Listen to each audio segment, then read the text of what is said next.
భాద్రపద మాసం శుక్ల చతుర్థి మధ్యాహ్నం శుభ సమయంలో హస్త నక్షత్రం రోజున చవితి ఉత్సవాలు ప్రారంభమవుతాయి. అసలు మనం వినాయకుడిని ఎందుకు పూజిస్తాం? మనం ఏ పని చేసినా విఘ్నాలు రాకుండా ఉండడానికి. అవును, అసలు విషయం మర్చిపోయాం.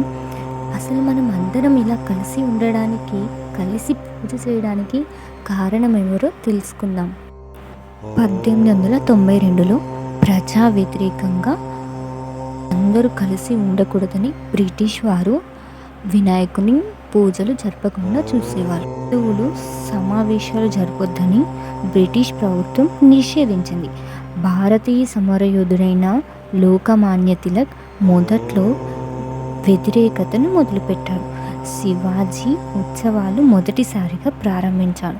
గణేష్ పూజకు సామూహికమైన, సామాజికమైన, సార్వజనీయమైన ప్రాధాన్యతను అందించారు.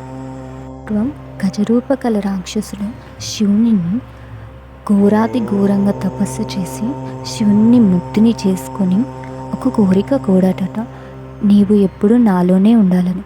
అందుకు శివుడు ఆ కోరికని ఒప్పుకొని తనలోనే ఉండిపోయాడట.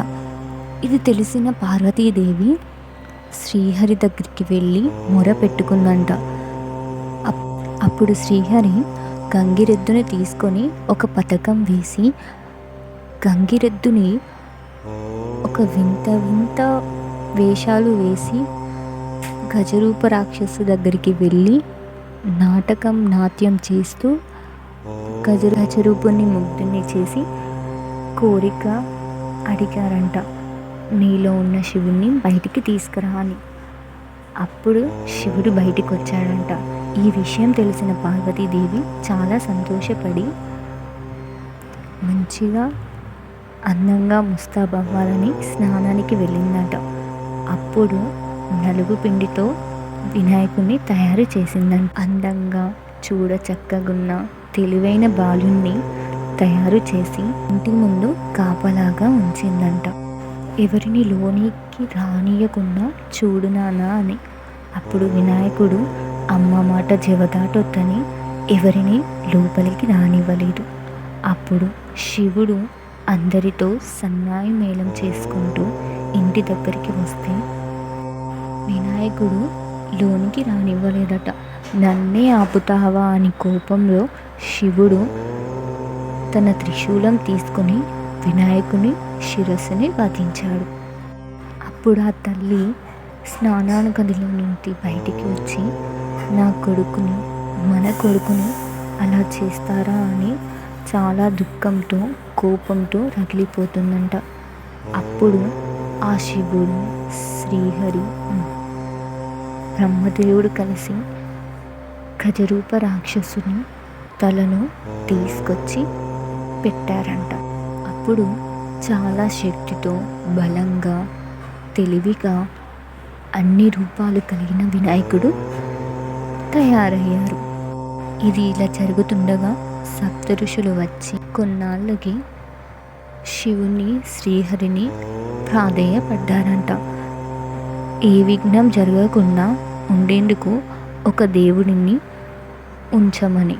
అప్పుడు శివుడు తన ఇద్దరు కుమారులైన కార్తికేయునికి, వినాయకునికి పోటీ పెట్టగా వినాయకుడు ముల్లోకానికి చుట్టి రమ్మంటే వినాయకుడు అప్పుడు శివుడిని, పార్వతీదేవి చుట్టూ 3 చుట్లు చుట్టి గెలిచాడు.